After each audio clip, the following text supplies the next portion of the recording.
Now, the window for the right conditions for a rocket launch has just opened in North Korea. That means the rogue state could, at any time from now, go ahead with that planned launch. The ABC's North Asia correspondent Mark Willesee joins us now from Tokyo. Mark, good morning. Gee, this is the weather report nobody wants to hear this morning. It seems conditions are optimal for the finger to be pressed on this launch.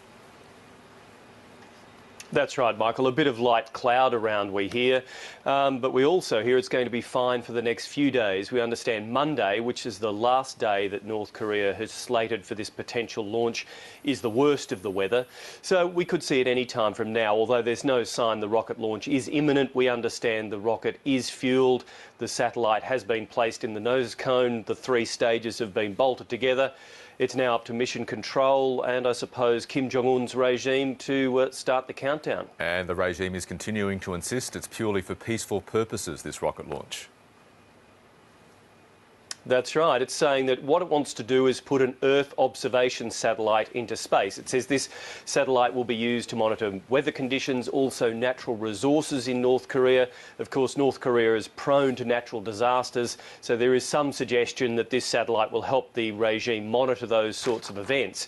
Of course, the West, Japan as well, South Korea, they're saying this is actually a disguised ballistic missile test. The real fear here is that North Korea is secretly or openly, depending on which way you look at it, developing ballistic missile technology with the potential that once it's honed, it could reach the continental United States. And if it continues in, basically also developing its nuclear capability, down the track, Washington fears that it could bolt a nuclear warhead to the head of one of these ballistic missiles and send it to the continental United States, although North Korea says this is all about peaceful Earth observation. And equally this morning, countries like South Korea and Japan are also insistent they'll take very firm measures if this rocket crosses into their respective airspaces.